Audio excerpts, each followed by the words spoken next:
vidéo précédente, nous avons examiné le paragraphe 6.1 de la norme ISO 9001, risques et opportunités. Nous parlons aujourd'hui du paragraphe 6.2, objectifs qualité et planification des actions pour les atteindre. D'emblée, faisons une mise en garde. On entend souvent parler d'objectifs chiffrés, de valeurs cibles par les politiciens ou bien en entreprise. Les objectifs ne doivent-ils pas être SMART, c'est-à-dire mesurables? Mais méfions-nous, souvenons-nous de la fable d'Ésope, la langue. Ésope était un esclave philosophe de la Grèce antique. Il était, dit-on, bossu, bègue et boiteux, mais surtout impertinent. Il est probablement l'inventeur de la fable, comme genre littéraire, et Jean de La Fontaine s'en était inspiré pour écrire les siennes. Il y en a une particulièrement savoureuse, la langue. Le maître d'Ésope lui demande d'aller acheter pour un banquet la meilleure des nourritures et rien d'autre. Ésope ne ramène que des langues. Entrée, plat, dessert, que des langues. Les invités au début se régalent, puis bien vite sont dégoûtés. Pourquoi n'as-tu acheté que ça, lui demande le maître. Mais la langue est la meilleure des choses, répond Ésope. C'est le lien de la vie civile, la clé des sciences, avec laquelle on instruit, on persuade, on règne dans les assemblées. Eh bien, achète-moi alors pour demain la pire des choses. Je veux de la variété et les mêmes invités seront là. Ésope achète encore des langues, disant que c'est la pire des choses, la mère de tous les débats, la nourrice des procès, la source des guerres, de la calomnie, du mensonge. Il y a risque d'en dire de même des objectifs, la meilleure et la pire des choses. Pourquoi? Premier écueil, se précipiter tête baissée dans l'élaboration d'une multitude d'objectifs ponctuels. Par exemple, en France, la Cour des comptes s'est penchée sur le bilan des actions policières instaurées par Nicolas Sarkozy, alors ministre de l'Intérieur sur la période 2002-2010. Je cite les termes du rapport de la Cour des comptes. Culture du résultat, gestion des objectifs chiffrés, valeurs cibles ont eu pour effet de mener 48 actions prioritaires, mais sans amélioration significative des résultats. Vous trouverez plus de détails sur ce sujet sur le blog de aboutyou.wordpress.com. Premier écueil donc, arroser le terrain d'objectifs particuliers sans avoir une connaissance de ce qu'est un objectif qualité.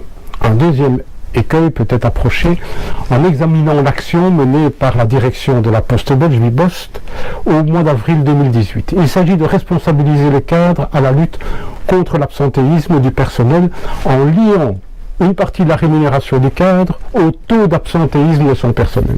Plus les employés et ouvriers enregistreront d'absence de courte durée, moins leurs supérieurs gagneront de l'argent. L'indicateur dit de bien-être influe pour 15% sur la partie modulable de leur salaire. L'objectif est donc d'encourager les supérieurs à prendre des mesures pour améliorer le bien-être au travail et par ricochet réduire l'absentéisme de moins de 30 jours dans l'entreprise.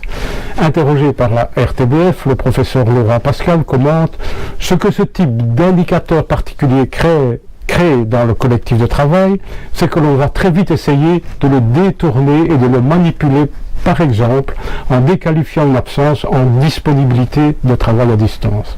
C'est un premier risque, le détournement de l'indicateur.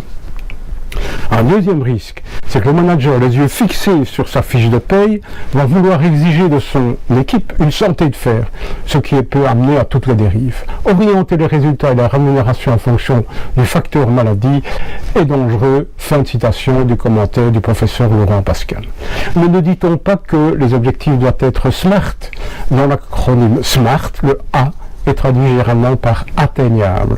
Joseph Juran, un des grands hommes de la qualité, en 1951 cite déjà les caractéristiques de SMART comme objectif, mais le A désigne Read to by those affected, ce que l'on peut traduire quelque chose comme en accord avec ceux qui vont devoir l'atteindre, ce sacré objectif. Deuxième écueil donc, imposer des objectifs au lieu de les négocier avec ceux qui auront la charge de les atteindre. Troisième écueil, la mauvaise évaluation des ressources nécessaires pour mener à bien les objectifs d'amélioration décidés. Il faut bien comprendre que les objectifs qualité ne sont pas isolés, mais ils sont une des pièces d'un moteur appelé Policy Deployment, politique de déploiement. L'équivalent japonais de Policy Deployment est Oshin Kanri.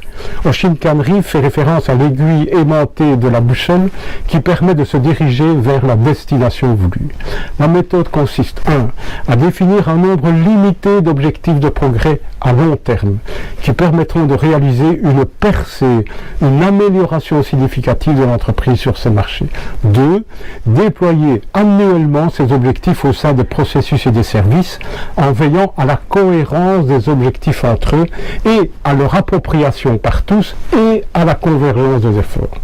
Ce qu'il y a entre autres d'intéressant dans la méthode Oshin, c'est la distinction entre d'une part le management au quotidien et d'autre part le management par percée. Le management au quotidien, c'est ce que nous faisons quotidiennement, ce qui relève de notre fonction. Établir une offre, charger un camion, tourner une pièce, écrire un rapport.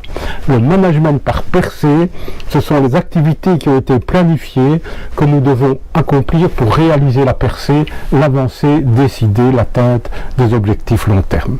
Le risque, c'est que dans l'enthousiasme de la définition des plans d'amélioration, nous en prenions trop et soit nous accusions du retard dans notre activité au quotidien, auquel cas nous risquons que l'on dise de nous, il délaisse son travail, soit nous n'arrivons pas à atteindre les objectifs auxquels nous nous sommes engagés, auquel cas on dira de nous, toujours prêt à commencer, mais il ne termine jamais ce qu'il a entrepris.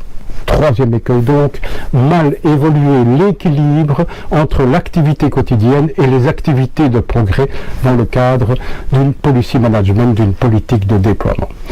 Résumons-nous. Le chapitre 6.2 de la norme ISO 9001 parle des objectifs qualité. Il faut faire attention à cette association de termes. On a vu que ce pouvait être la meilleure et la pire des choses comme la langue des op. La définition des objectifs qualité et leur déploiement doivent être compris dans un ensemble plus vaste que la définition à tout va d'objectifs ponctuels et sans cohérence entre eux. Sinon, il y a risque.